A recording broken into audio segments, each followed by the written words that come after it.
तो सभी को मेरा नमस्कार। तो आज है ना हम शिव और पार्वती की कुछ स्टोरीज मैं आपके साथ शेयर कर रही हूँ। ठीक है। तो शिव और पार्वती की कहानी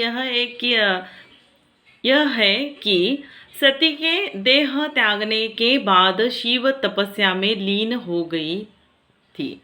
हिमालय की पुत्री है ना। तो हमारी ये जो पार्वती माता है, ये जब सती का उनका जो रूप था ना, तब वो हिमालय की पुत्री थी। शिव से विवाह करने का संकल्प लिया और वर्षों तक कठोर तपस्या की थी, जिसका असर शिव पर हुआ और उन्होंने पार्वती को अपनी पत्नी के रूप में स्वीकार कर लिया। यह विवाह शिव चेतना और शक्ति ऊर्जा के मिलन का प्रतीक है। कहानी की शुरुआत कैसी हुई? ठीक है। सती का पुनर्जन्म विस्तार से अभी ये स्टोरीज है ना, हम आगे भी एक दो तीन पंक्तियों में है, तो मैं आपके साथ शेयर। बहुत सारे लोगों को जानकारी मतलब सुनने का, या शिव पार्वती की कहानी सुनने का, या भगवान की कहानियाँ, जैसे बच्चों को कुछ स्टोरीज सुनना पसंद होता है ना। तो बड़े लोगों को भी या छोटे बच्चों को भी एक भगवान की कहानियाँ और स्टोरीज सुनना सबको पसंद होता है ना। कोई कोई किताबें पढ़ने का शौक होता है किसी को, तो किसी को गाना गाने का शौक होता है, किसी को डांसिंग का होता है। हर तरह का एक सबको क्या होता है, मतलब सीखने का, सुनने का, कुछ करने का मन में क्या होती है, इच्छा रहती है सभी की अलग अलग तरीके से, है ना। और ये तो हमारे हिंदू धर्म में जो हमारे भगवान है, उनकी ये भी बहुत सारी कहानियाँ हैं। अपने बच्चों को ज़रूर आप ये कहानियाँ सुनाना। ठीक है।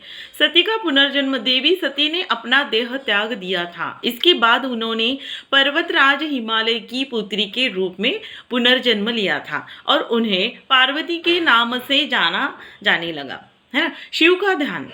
सती के वियोग में भगवान शिव गहन ध्यान में लीन थे और संसार से विरक्त थे, है ना। पार्वती का दृढ़ संकल्प और तपस्या। शिव के प्रति आकर्षण। पार्वती शिव की तपस्या उपस्थिति से आकर्षित थी और उन्होंने उन्हें अपना पति के रूप में पाने का निश्चय किया। कठोर तपस्या। पार्वती ने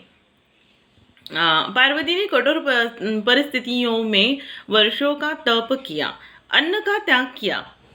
देखो, पार्वती को बचपन से उनको जो भी है, जैसे उनका पुनर्जन्म हुआ, उनको देखो भगवान का भी कैसे देखो पुनर्जन्म होता है, किसी सारी अलग अलग स्टोरीज है देखो इनकी भी, है ना।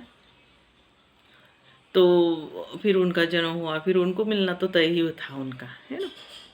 तो कठोर तपस्या के बाद पार्वती ने कठोर परिस्थितियों में वर्षों तक तपस्या की, अन्न का त्याग किया और शिव की भक्ति में लीन रही, है ना। तो हरतालिका व्रत जो हम करते हैं, तो वो वही है व्रत जो पतियों के लिए किया जाता है। जैसे पार्वती जी ने शिव जी की प्राप्ति के लिए वो व्रत किया था, है ना। तो ऐसे ही शादी से पहले भी लड़कियां करती है, एक अच्छा वर प्राप्ति पाने के लिए, है ना। तो उन्होंने अत्यधिक कष्ट सहे ताकि वह शिव के लिए स्वयं को योग्य बना सके, है ना। देवताओं का हस्तक्षेप। कामदेव का बाण। कामदेव का बाण। पार्वती की अटूट भक्ति से प्रभावित होकर देवताओं ने कामदेव की मदद ली। कामदेव ने शिव के मन में भावनाओं को जगाने के लिए उन पर बाण चलाया। देखो, क्योंकि शिव जी को देखो कामदेव एक होता है ना, जैसे कामदेव है, अगर वो हमारे आसपास है तो देखो अभी ये कहाँ, आपको तो जानते ही है आप कामदेव का मतलब क्या है कार्य, है। प्रेम को मन में उजागर करने का काम कामदेव का है ना। तो उन्होंने बाण को ये करके मार के शिव जी के मन में पार्वती के लिए प्रेम की ऊर्जा निर्माण की, है ना। उसके बाद शिव का क्रोधित होकर शिव ने अपना तीसरा नेत्र खोला और कामदेव को भस्म कर दिया। शिव का क्रोध, है ना। शिव और पार्वती का मिलन। शिव का हृदय परिवर्तन। पार्वती की असीम भक्ति और आत्मसमर्पण से भगवान शिव अत्यधिक प्रभावित हुए। दिव्य विवाह। अंततः शिव ने पार्वती को अपनी पत्नी के रूप में स्वीकार कर लिया। उनका भव्य दिव्य विवाह हुआ जिससे सभी देवताओं और ऋषियों ने भाग लिया। यह विवाह शिव पुरुष तत्व और पार्वती स्त्री तत्व के परम मिलन का प्रतीक है। तो इसी तरह एक छोटी सी स्टोरीज में जो शिव और पार्वती की मैंने आपके साथ शेयर की। ठीक है,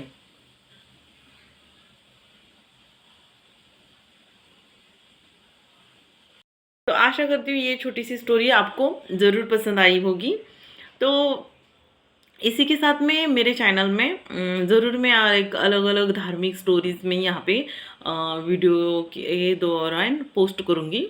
तो जिन भी लोगों को और कोई दूसरी स्टोरीज़ भगवान की वगैरह जाननी होगी तो ज़रूर कमेंट में बताना और मैं आपके साथ वो शेयर करूँगी। ठीक है।